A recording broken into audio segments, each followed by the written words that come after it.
오늘 같이 읽은 시편 51편 1절부터 19절의 말씀을 가지고 우리 한번 따라해 보실래요? 상한 심령에 제사를 드리자. 제목으로 하나님 말씀을 같이 나누기를 원합니다. 우리가 성경을 보면 특별히 레위기서를 보면요, 예배 시간, 장소, 방법을 하나님께서 우리와 같은 사람에게 맡기지 아니하시고 하나님께서 직접 명령하십니다. 뭐라고 명령하십니까? 이렇게 예배하라. 이때에 예배하라. 이곳에서 예배하라. 이런 방법들을 가지고 하나님께 예배하라 라고 누가 명령합니까? 하나님이 명령하세요. 그러니까 이런 말이죠. 사람이 스스로 알아서 내가 하나님 이 시간에 하나님께 예배할게요. 내가 하나님 이 장소에서 내가 하나님께 예배할게요. 그리고 하나님 내가 아버지 앞에 제사할 때 예배할 때 이런 방법으로 이런 내용을 가지고 이런 과정을 통해서 내가 하나님께 예배할게요 라고 인간 편에서 하나님께 뭔가를 얘기함으로 예배가 이루어진 게 아니라는 거예요. 레위기서에 보면 그 시기에 대해서 누가 얘기한다고요? 하나님이 명령하십니다. 장소에 대해서 누가 명령하세요? 하나님이 명령하십니다. 그리고 예배를 구체적으로 어떻게 드려야지에 대해서 모세를 통해서 레위기를 통해서 하나님께서 우리에게 명령합니다. 그러므로 우리가 여기서 한 가지 기억해야 될 것은 예배는 내 선택의 문제가 아니에요. 여러분, 예배는 내 결정의 문제가 아닙니다. 오늘날 현대에 예배를 드리는 많은 분들이 계신데요, 적지 않은 분들 중에 잘못 알고 있는 것은, 또 실수하고 있는 것은 뭐냐면 내가 예배를 정한다고 생각해요. 그 시간도 내가 정하고 또 그 장소도 내가 정하고 방법도 내가 정한다는 거예요. 그래서 뭡니까? 오늘은 내가 하나님 앞에 예배를 드릴 거야. 그래서 예배 드리고, 오늘은 내가 여러 가지 상황들이 있고 내용들이 있어서 내가 예배를 드리지 못해. 그러니까 난 예배를 오늘 못 드리겠어 하면서 내가 선택하고 결정할 문제가 아니라는 거예요. 또 나는 하나님을 예배하는 시간을 나는 이 시간을 내가 정해놓고 나는 이 시간에 하나님을 예배할 거야. 그렇게 해서도 안 된다는 거예요. 또 내가 하나님 앞에 장소를 결정할 때도 나는 오늘 이곳에 가서 이 장소에 가서 나는 하나님을 예배할 거야. 그것도 아니에요. 우리 성도님들이 분명히 기억하기를 바랍니다. 자, 예배의 시간은 누가 정한다고요? 하나님이 정하신다. 예배의 장소도 누가 정하신다? 하나님이 정하신다. 예배를 드리는 방법도 누가 정하신다고요? 하나님이 정하십니다. 그러므로 선택과 결정의 문제가 아니라 무슨 문제냐? 우리 성도님들 따라하겠어요? 순종의 문제다. 순종의 문제. 순종의 문제. 뭐에 대한? 예배에 대한, 하나님 명령에 대한 여러분 순종입니다. 만약에 여러분이 이 예배를 가볍게 여겨가지고 내가 선택하고 내가 결정해서 내가 예배한다고 그러면 그건 불순종이에요. 그러니까 우리가 아버지 앞에 예배한다고 그럴 때 우리가 가져야 되는 가장 기본적인 자세, 기본적인 마음은 뭐냐면 이 예배를 하나님이 명령하셨기 때문에 내가 순종하는 마음으로 내가 이 시간에 이 장소에서 내가 이런 방법을 통해서 내가 하나님을 예배합니다. 내가 하나님을 찬양합니다. 내가 하나님을 제사합니다. 이렇게 고백할 수 있는 우리 성도님들 한 분 한 분이 다 되어지기를 주님의 이름으로 간절히 축원을 드립니다. 여러분, 누가 믿음 생활을 잘하느냐면, 누가 신앙 생활을 잘하느냐면 이 개념을 잘 정리하는 사람들이 신앙생활과 믿음 생활을 잘합니다. 여러분, 개념을 잘 정리한다는 말이 무슨 말이냐면 예배라는 것으로 우리가 국한시킨다면 이런 거예요. 예배가 무엇인가를 잘 알고 예배하는 사람과 예배가 무엇인지 잘 모르는 가운데 예배하는 사람과의 예배는 어때요? 확연히 다릅니다. 우리 성도님들께 한번 질문해 볼까요? 여러분, 예배가 무엇일까요? 오늘날 현대의 예배를 가만히 들여다보면요, 예배라는 말 앞에 얼마나 많은 수식어들이 붙어 다니는지 모릅니다. 우리 현대 예배 중에 무슨 예배가 있죠? 주일 예배. 또 다른 표현은 뭐라고 그래요? 주일 낮 예배. 또 더 과장해서 얘기하면 뭐라고 표현합니까? 주일 대예배. 사실 대예배라는 말이 맞지 않아요. 대예배라는 말이 좀 불편합니다. 우리 성도님들은 어디 가서 우리 주일 대예배 드리러 갑시다, 그렇게 얘기하지 마세요. 왜냐하면 예배에 큰 예배가 있고 작은 예배가 따로 없어요. 뭐 주일날 11시에 드리는 건 대예배고, 다른 시간대에 드리는 예배는 그 주일 예배에 비해서 작다느니, 아니면 조금은 부족하다느니, 모자라다느니, 우리가 소홀히 여겨도, 또는 대예배는 꼭 드려야 되지만 뭐 다른 예배는 대예배에 비해서 그 비중이라든지 중요성이 떨어진다, 그래서 우리가 주일날 드리는 예배를 대예배라고 표현하는 것은 그건 하나님께서 원하시는 게 아니에요. 또 그 앞에 무슨 수식어구가 붙습니까? 예전 같으면 수요일날 드렸다고 그래서 무슨 예배라고 그래요? 수요 예배. 또 금요일날 저녁에 드린다고 그래서 뭐라고 그래요? 금요 저녁 기도에 금요 저녁 예배. 또 우리 성도님들이 소그룹으로 가정 안에서 3, 4, 5 모여가지고 예배하고 찬송하고 교제한다고 그래서 예전에 우리가 그런 예배를 뭐라고 예배 불렀어요? 구역 예배, 이렇게 불렀어요. 또 이렇게 예배를 또 분류하는가 하면, 또 어느 교회들을 가보면 예배를 또 이렇게 구분을 하죠. 구도자 예배, 또 열린 예배, 또 무슨 찬양 예배, 무슨 감사 예배, 그러면서 자꾸 예배 앞에 이렇게 수식어구들을 붙여가지고 그 예배의 개념을 그렇게 규정하고 그렇게 특징 지어져 가지고 설명하려는 경향들이 있는데, 이것은 성경에서 비롯된 것이 아니에요. 하나님에서 비롯된 것이 아닙니다. 우리가 편의상 쉽게 예배들을 그렇게 구분하기 위해서 우리 인간편에서 붙이신, 또 우리 인간편에서 그 예배를 부르는 하나의 호칭이고 이름이지, 그 앞에 있는 수식어구 자체가 그 예배를 설명한다고 우리가 볼 수가 없어요. 자, 예배라는 말에는 제가 히브리어를 찾아보니까 세 가지 말이 있어요. 가장 많이 쓰이는 말이 뭐냐면 샤카라는 거예요. 샤카.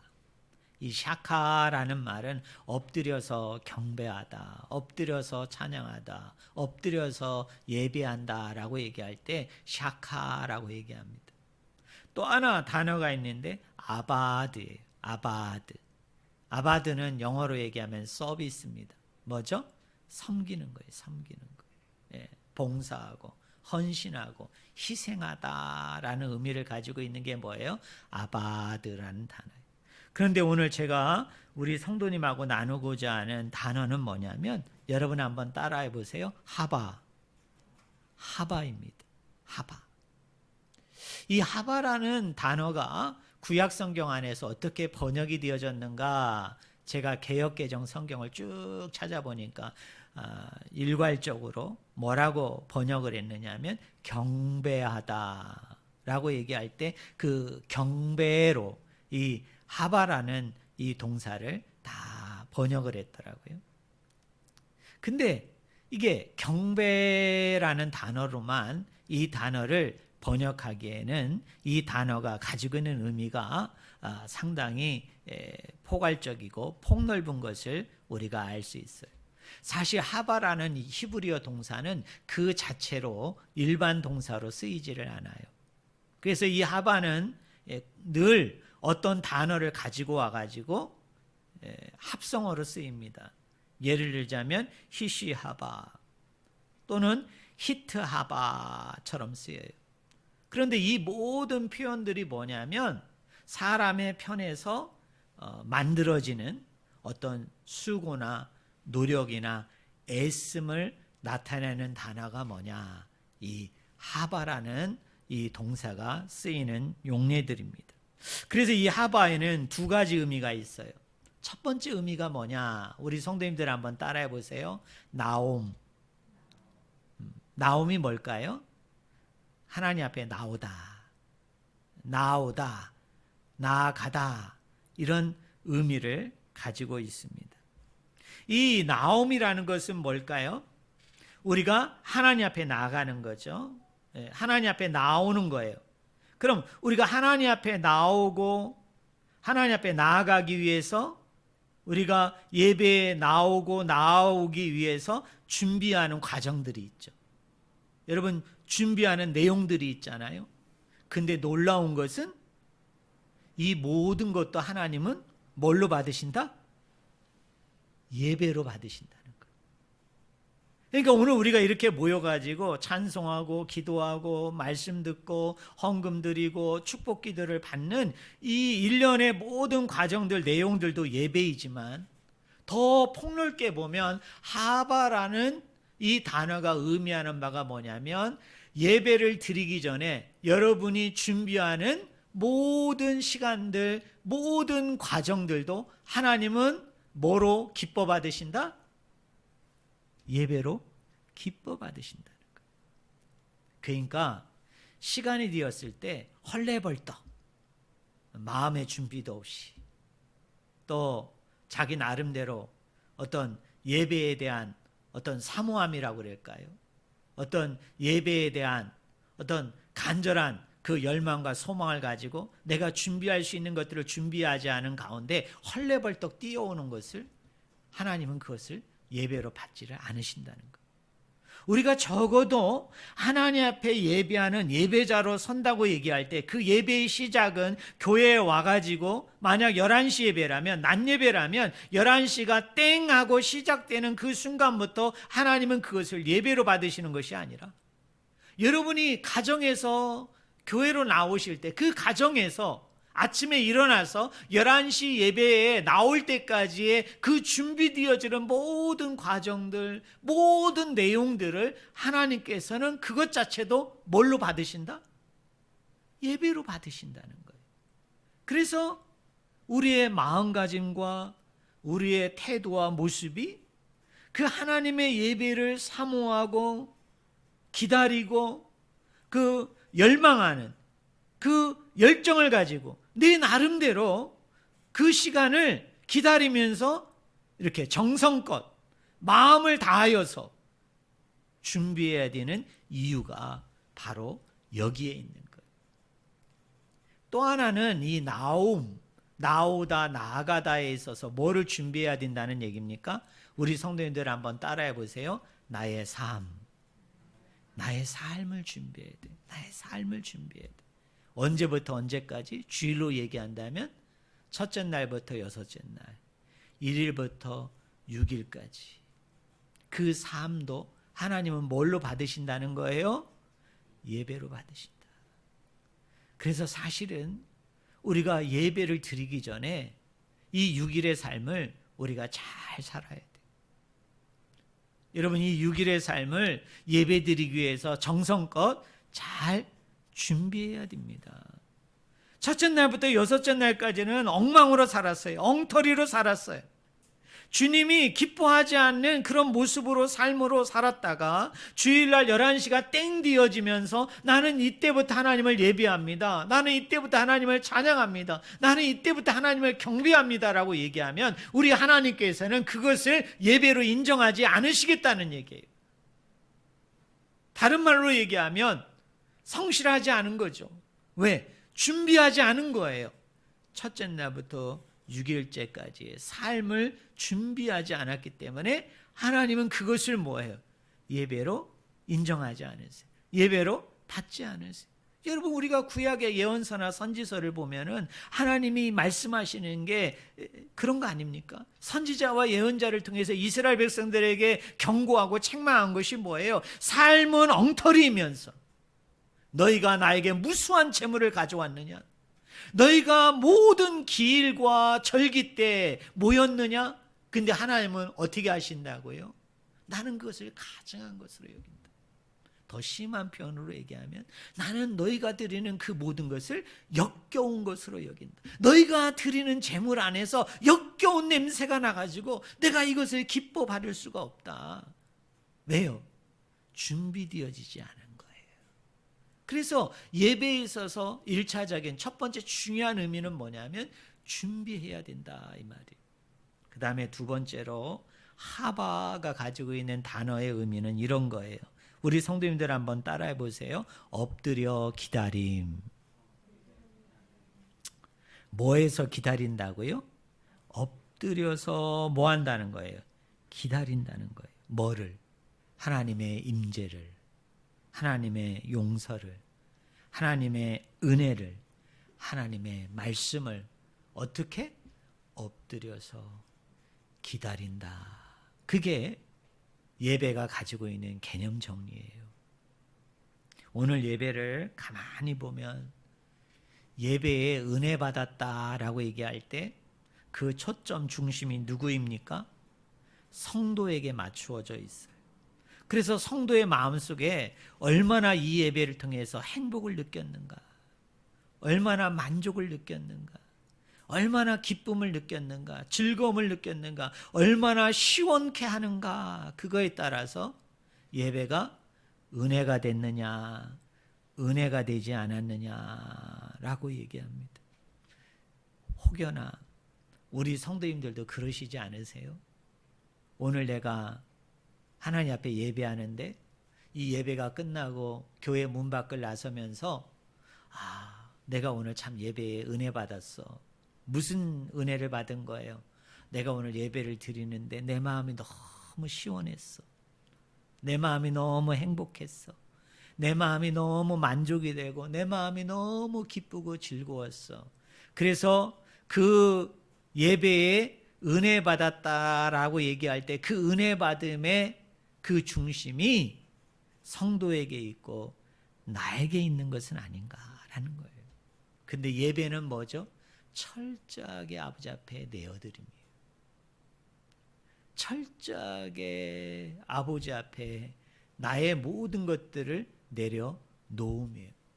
그런 가운데 속에서 뭐를 기다리는 거예요? 하나님이 이곳에 임재하시고 하나님이 은혜 가운데 이곳에 거하시고 하나님이 이곳 가운데 뭐예요?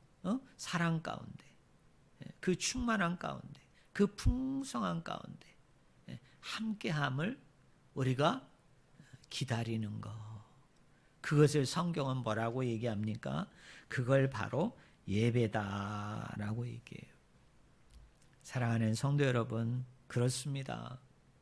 내가 이 예배를 통해서 얼마나 행복하고 얼마나 기쁘고 얼마나 즐겁고 얼마나 감사하고 얼마나 마음이 후련해지는가가 아니라 내가 아버지 앞에 나의 부족하고 연약하고 나약한 것들을 내어놓는 가운데 속에서 아버지께서 이것을 얼마나 기뻐 받으시고 또 이것 가운데 얼마나 영광 받아주시고 또 이것 가운데 얼마나 임재하시는 가운데 속에서 그 은혜 가운데 그 충만한 가운데 그 하나님이 베풀어 주시는 그 깊은 사랑 가운데 내가 놓여지는 것, 내가 그 가운데 속으로 나아가는 것, 그 가운데 속에서 하나님과 같이 연합하고 교제하고 하나 되어지고 그리고 그 하나님으로부터 흘러나오는 그 생명수를 통해서 내가 풍성한 가운데 놓이는 것, 그게 예배에 내가 은혜 받은 거라는 거예요. 내가 뭐가가 아니고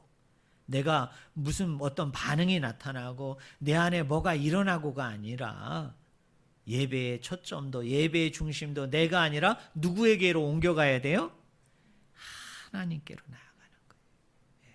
그리고 그 하나님을 내가 기다리고 기다리는 가운데 함께 하시는 그 하나님 안에서 교제하고 연합하고 그분이 주시는 그 풍성함, 넉넉함, 그 충만한 가운데 내가 젖어 들어가는 거예요.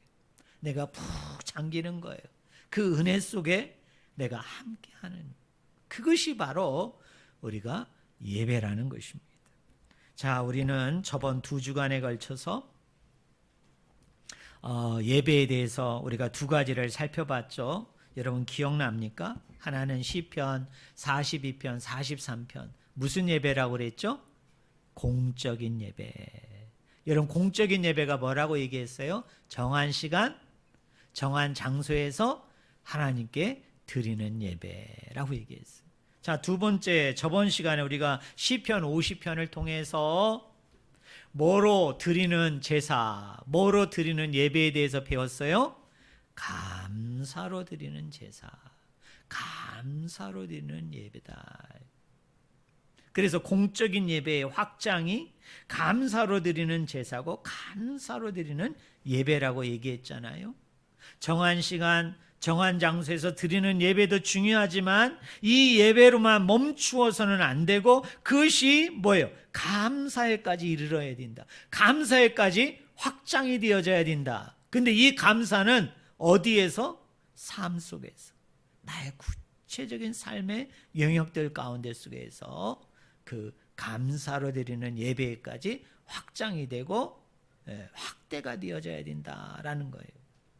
오늘은 3번째 시간으로서 무슨 예배냐? 아까 설교 제목에서 가르쳐 드린 것처럼 여러분 따라해 보시겠습니다. 상한 심령의 제사. 한 번 더 따라하세요. 상한 심령의 예배. 시편 51편은요. 시편 42편, 43편, 50편과 같이 시편 전체 구조상 5권의 책인데 몇 번째 책에 해당되어진다고요? 2번째 책에 해당되어진다. 2번째 책은 42편부터 72편까지. 그런데 여러분 시편 51편 표제를 한번 보세요. 자, 표제가 뭐라고 되어 있습니까? 제가 읽어드릴게요. 다윗의 시, 인도자를 따라 부르는 노래. 다윗이 밧세바와 동침한 후 선지자 나단이 그에게 왔을 때입니다. 특별히 오늘 시편은 다윗 시편 모음집 2번째의 첫 번째 시편이에요. 다윗 시편 모음집이 시편 51편부터 71편까지입니다. 왜 시편 모음집 2번째라고 얘기했느냐 하면 1권에도 보면 다윗 시편 모음집 첫 번째 책이 나오고 그리고 2권에 그거에 이어서 다윗 시편 모음집 2 번째가 나옵니다. 근데 우리가 이 구조를 가만히 들여다보면요, 너무 충격적이고도 놀라운 것은 뭐냐면 2번째 시편 모음집 중에 첫 번째 시편이 다윗의 영웅담이 아니에요. 쉽게 얘기하면 다윗이 잘한 것이 기록되어 있지 않아요. 뭔가 하나님 안에서 그가 열심히 살았다는 이야기가 첫 번째 시편에 나오지 않아요. 아까 표제를 보니까 첫 번째 시편은 어떤 배경에서 이 시편을 썼다고요? 다윗이 누구와 동침했다고요? 밧세바와 동침을 했다. 쉬운 말로 얘기하면 간음죄를 짓고 난 이후에 이 시편을 지은 거예요.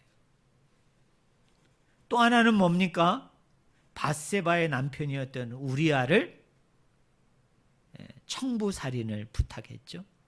그래서 뭡니까?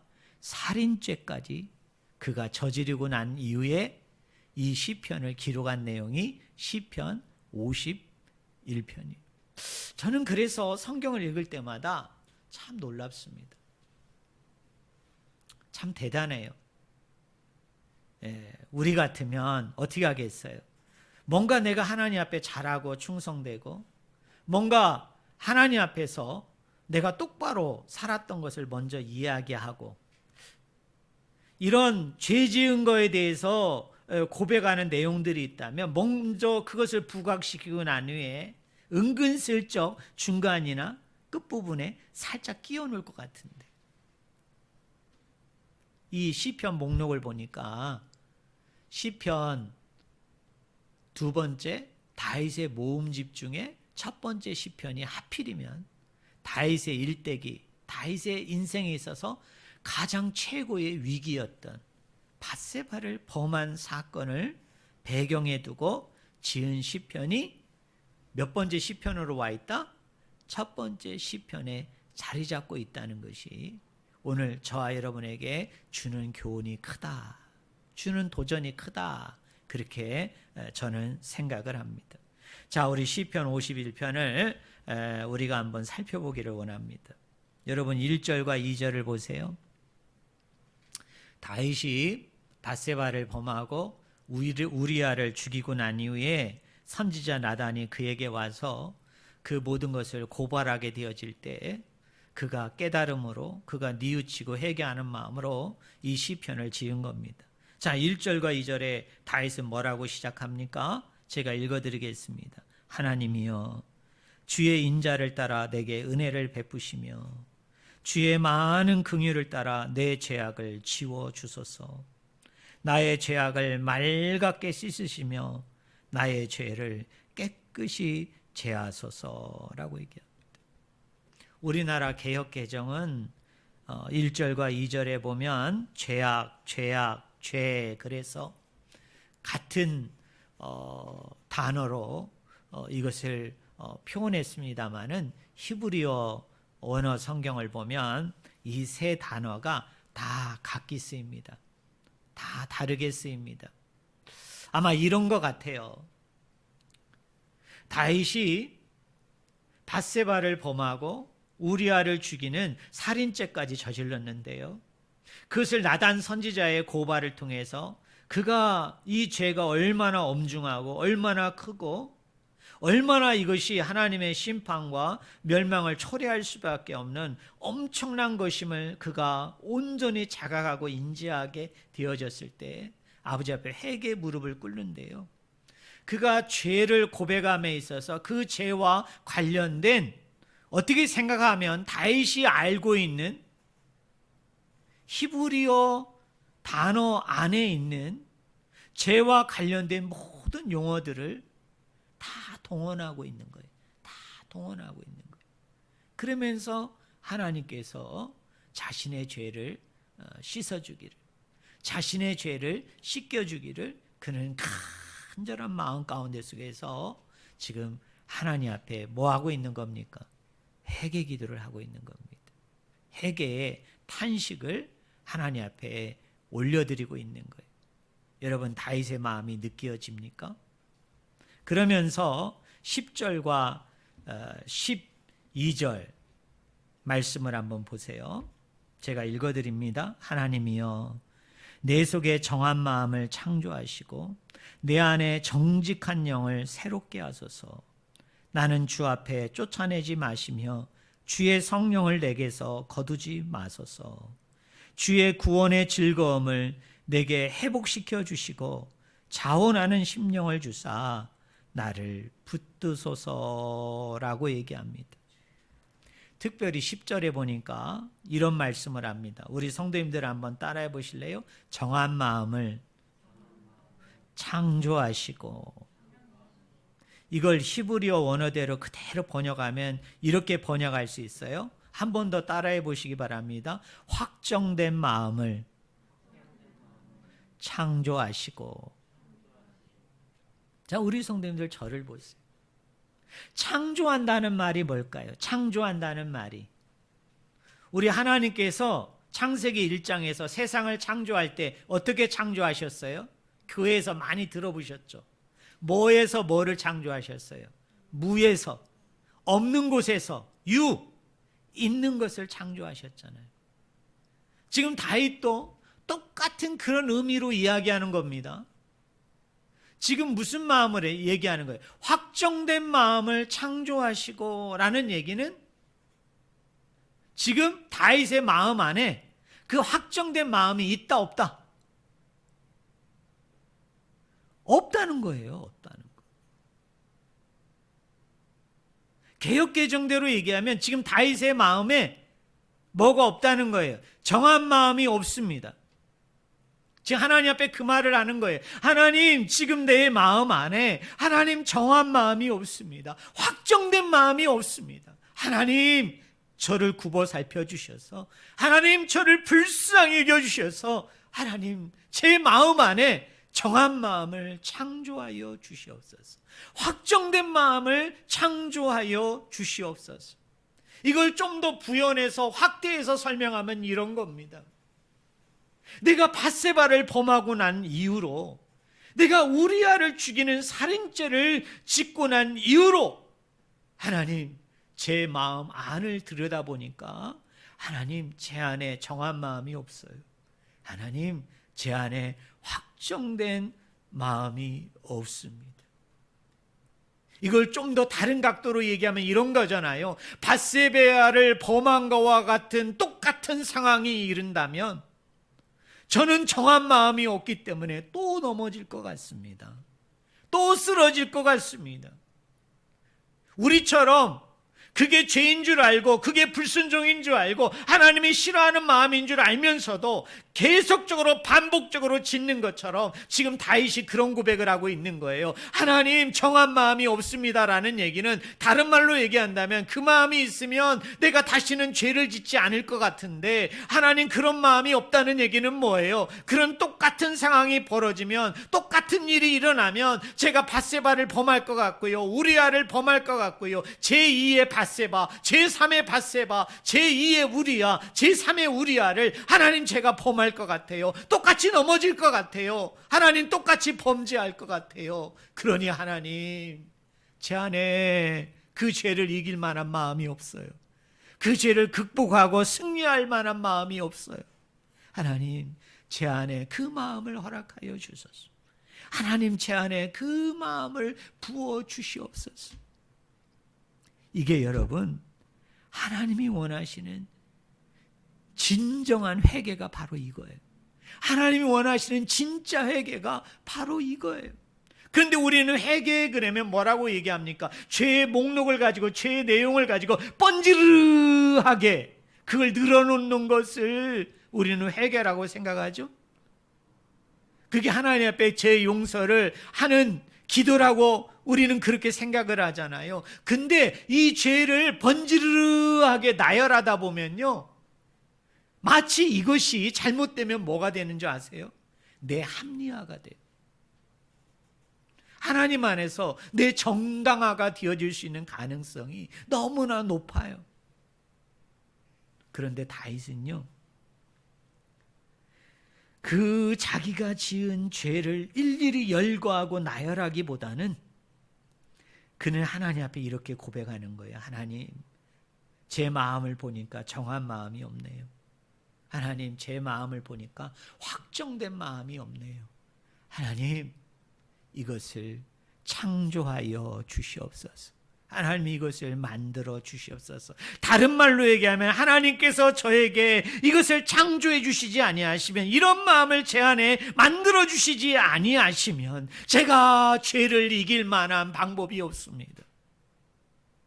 제가 이것을 가감하게 끊어낼 자신이 없습니다. 하나님만이 하실 수 있습니다. 그러니 하나님이요, 이것을 저에게 허락해 달라고 간절하게 울부짖으며 간구하고 있는 거예요. 사랑하는 성도 여러분, 우리 안에 자꾸 넘어지는 거 있잖아요.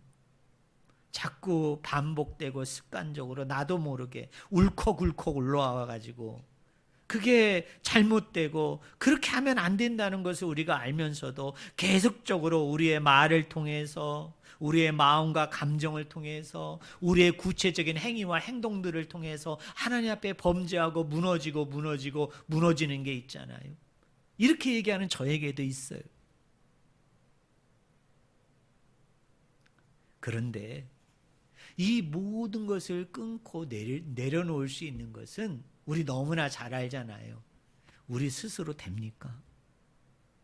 내가 노력하고 애쓰고 힘쓴다고 해서 돼요? 잠깐 되는 것 같은데, 한동안 되는 것 같은데 어떻습니까? 자꾸 재발하잖아요. 자꾸 터지잖아요. 그러면서 그 죄를 지었을 때 우리가 뒤돌아서서 우리 마음 가운데 그렇게 생각하잖아요. 또 터졌구나. 또 내가 넘어졌어. 또 내가 좀 참았어야 됐는데, 아니 내가 그런 곳에 가지 말았어야 됐는데, 아니 내가 그런 것들을 하지 말았어야 됐는데, 내가 또 넘어졌어. 또 넘어졌어. 하나님 죄송합니다. 또 넘어졌어요. 용서해 주세요. 용서해 주세요. 용서해 주세요. 그러잖아요. 근데요, 이것의 정확한 처방전은 나에게 있지 않아요. 내가 그렇게 결심하고 결단하고 내가 애쓰고 힘쓴다고 해서 되는 게 아니에요. 왜요? 내 안에 정한 마음이 없어요. 내가 그것을 이길 만한 확정된 마음이 없어요. 그러니 어떻게 돼야 됩니까? 하나님, 그 마음을 창조해 주세요. 하나님, 그 마음을 제 안에 만들어 주세요. 그것이 진정한 회개입니다. 하나님은 그런 기도를 기뻐하세요. 그래, 네가 없어? 그리고 네가 그렇게 만들어주기를 간절히 원하고 있어? 그럼 내가 줄게. 내가 허락해 줄게. 그래, 네가 제대로 아는구나. 너의 힘으로는 안 돼. 너의 의지와 노력으로는, 너의 애씀으로는 안 돼. 내가 그걸 만들어줘야 되는 거야. 내가 창조해줘야 되는 거야. 여러분, 다윗의 이 회개가 오늘 저와 여러분의 회개가 되어지기를 주님의 이름으로 간절히 축원을 드립니다. 그러면서 17절을 보세요. 우리 17절을 한번 같이 읽어봅시다. 17절 같이 읽겠습니다. 하나님께서 구하시는 제사는 상한 심령이라. 하나님이여 상해하고 통회하는 마음을 주께서 멸시하지 아니하시리이다 라고 얘기해요. 자, 우리 성도님들 한번 저를 보시기 바랍니다. 하나님께서 구하시는 제사는 뭐라고 얘기했어요? 상한 뭐라? 심령이라. 상한 심령이라. 이 상한 심령이라는 말이 히브리어 원어로 해석해 드리면 이런 말이에요. 여러분 따라해 보실래요? 부서지는 마음, 박살난 마음, 박살난 마음이에요. 박살난 마음. 완전히 뭐예요? 부서진 마음. 근데 하나님이 구하시는 제사, 하나님이 구하시는 마음은요, 그 마음이라는 거예요. 그 마음. 무슨 마음? 죄로 인해서, 불순종으로 인해서 나의 이 박살난 마음, 나의 이 부서진 마음을 하나님은 그걸 기뻐 받으신다는 거예요. 이런 겁니다. 부족하면 부족한 대로, 창피하면 창피한 대로, 심각하면 심각한 대로, 없으면 없는 대로 내 모습 그대로를 하나님 앞에 드리면 하나님은 그 마음을 어떻게 하세요? 하나님은 받으세요. 여러분 포장할 필요 없습니다. 여러분 뭐 이거 가지고 저거 가지고 변명하고 이렇쿵 저렇쿵 우리가 하나님 안에서 많은 말을 할 필요가 없어요. 아까 제가 얘기했잖아요. 내 죄를 구구절절히 계속 나열하다 보면은 여러분 아니라 그러지만 제3자가 봤을 때, 하나님이 봤을 때 자칫 잘못하면 거의 대다수가 뭐가 돼요? 내 합리화가 돼요. 내 정당화가 돼요. 왜 그 죄를 막 나열하는 거예요? 하나님, 저는 이렇게 나약한 사람이에요. 저는 이렇게 부족한 사람이에요. 저는 이렇게 죄가 많거든요. 그러면서 뭐예요? 자기 합리화예요. 자기 정당화야. 많은 말이 필요 없어요. 하나님은요, 그런 많은 말보다 너의 그 솔직함, 너의 그 있는 모습 그대로, 너의 지금 그 죄로 인하여, 불순종으로 인하여 너의 마음이 파편처럼, 조각처럼, 아니 완전히 빠져가지고 완전히 산산조각 난 마음, 완전히 부서지고 깨어져가지고 그냥 알갱이 된 마음, 가루로 된 그 마음을 하나님은 뭐 하신다? 그걸 예배로 받으신다. 하나님은 그것을 구하시고 그것을 하나님은 기뻐하신다는 거예요. 왜요? 하나님께서 정한 것으로, 깨끗한 것으로, 거룩한 것으로, 온전하고 완전한 것으로 우리를 다시 창조할 것이기 때문에, 다시 빚어 만드실 것이기 때문에, 우리 주님도 아시는 거예요. 네가 애쓰고 노력하고 힘써서 네가 어떻게 해서 되는 게 아니라 내가 너에게 뭔가를 줘야만이, 내가 너에게 뭔가를 허락해야만이, 내가 너의 마음 안에 그런 것들을 창조하고 만들어야만이 그 박살나고 깨어진 것까지라도 다 붙이셔가지고 다 그거를 조립하셔서 원래의 상태보다도 더 좋은 상태로. 왜? 우리 하나님은 창조자이시기 때문에 그렇게 만드셔서 어떻게 해요? 하나님이 그 온전한 영혼을 창조하시고 만드셔서 그 상태로 하나님이 받으시겠다는 거예요.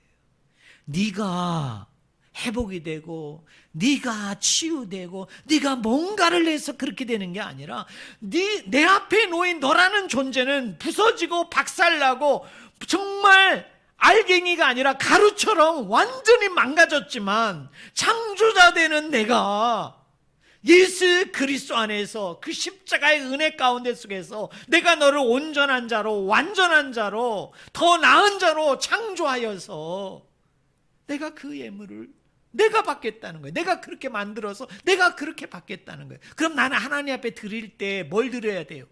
그냥 내 모습이 있는 그대로를 내놓으면 돼요. 거기다 포장하지 말아요. 여러분, 거기다가 뭐를 더 씌우려고 하지 말아요. 그래서 하나님이 그 얘기를 하는 거야. 네가 천천에 만만의 재물을 가지고 왔느냐? 그거 더 씌우는 거거든. 하나님 이거 보시고, 하나님 내 죄가 이렇게 큰데 감형해 주세요. 하나님 무죄 박멸해 주세요. 여러분, 그런 거 아니에요? 하나님은 그거 싫어한다니까. 그냥 내 모습이 있는 그대로를 내놓으라는 거예요. 내 모습이 있는 그대로를. 왜요? 그걸 다시 빚고 만들고 창조하는 건 네 정성이 아니야. 너의 어떤 마음도 아니야. 너의 어떤 생각도 아니야. 너는 창조자가 아니야. 내가 창조자야. 그러니까 내가 만들어서, 내가 완벽한 작품으로, 완성된 작품으로 내가 만들어서, 더 나은 작품으로 내가 만들어서 내가 어떻게 해? 내가 그걸 받겠다는 거야. 누구 안에서? 그리스도 안에서, 십자가 안에서, 부활의 능력과 생명 안에서 내가 그렇게 하겠다 이 말이에요. 할렐루야. 자, 오늘까지 배운 거 예배 3가지 정리해 봅시다. 시편 42편 43편을 통해서 하나님이 첫 번째로 구하시는 제사, 기뻐 받으시는 제사는 무슨 예배다? 공적인 예배다. 여러분, 공적인 예배 소홀히 하면 안 됩니다. 나는 마음은 이미 하나님 앞에 가 있으니까 나는 정한 시간, 정한 장소에서 드리는 예배 나는 그냥 설렁설렁 드려도 상관없어. 절대 안 됩니다. 절대. 아까 레위기에서 말씀드렸죠. 제사의 시기도 누가 명령했다? 하나님이 명령했다. 제사의 장소도 누가 명령했다? 하나님이 명령하셨어요. 제사의 방법도 누가 명하셨다? 하나님이 명령하신 거예요. 그래서 내가 순종해야 되는 거예요. 자, 두 번째 배가 시편 50편 아삽의 시를 통해서 우리가 배웠죠. 자, 공적인 예배로만 머무르면 안 된다. 그게 우리의 삶으로 확대돼야 돼. 우리의 전반적인 모든 상황 가운데, 모든 내용 가운데 확대되어져야 되는데, 그 제사는 뭐로 드리는 제사다? 감사로 드리는 제사다. 제가 얘기했죠. 감사한 금 더 드려라, 이런 말이 아니에요. 더 많이 드린다고 감사가 더 쌓이는 게 아니에요. 네 삶을 드려라. 네 삶을. 그 삶의 제사를 하나님 기뻐하신다. 오늘 세 번째는 뭐냐? 마음의 제사야. 마음의 제사. 너의 그 박살난 마음, 그 마음 있는 모습 그대로 드리고 뭐라고요? 정한 마음을 창조하여 주소서. 확정된 마음을 창조하여 주소서. 그래서 하나님이 나를 빚으시고 새롭게 만드셔서 어떤 죄의 유혹과 시험에도 내가 넘어지지 않을 때 하나님은 그 예배를 아주 기뻐 받으세요. 자, 마지막 예배에 관한 말씀을 여러분에게 예고합니다. 요한복음 4장에 예수님과 사마리아 여인과의 대화 속에서 예수님이 말합니다. 영과 진리로 드리는 예배. 하나님은 그 예배를 아주 기뻐하세요. 우리가 성령 안에서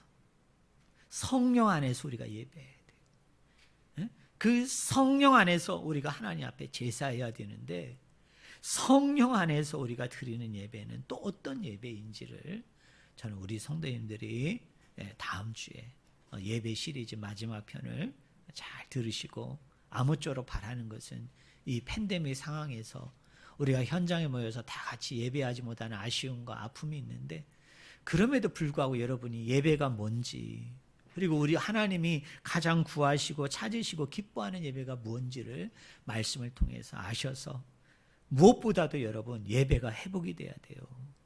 무엇보다도 여러분이 예배가 살아야만이 내가 살고 내가 살아야 여러분 가정이 살고 이 민족과 열방이 살 수 있습니다. 예배에 실패하면 다 실패하는 거예요. 아무리 다른 것을 성공한다 할지라도 예배에 실패하면 다 실패한 거와 똑같습니다. 우리 성도님들 한 분 한 분 다 예배에 성공하는 우리 귀한 성도님들 여러분들이 다 되어지기를 주의 이름으로 간절히 축원을 드립니다. 기도하겠습니다.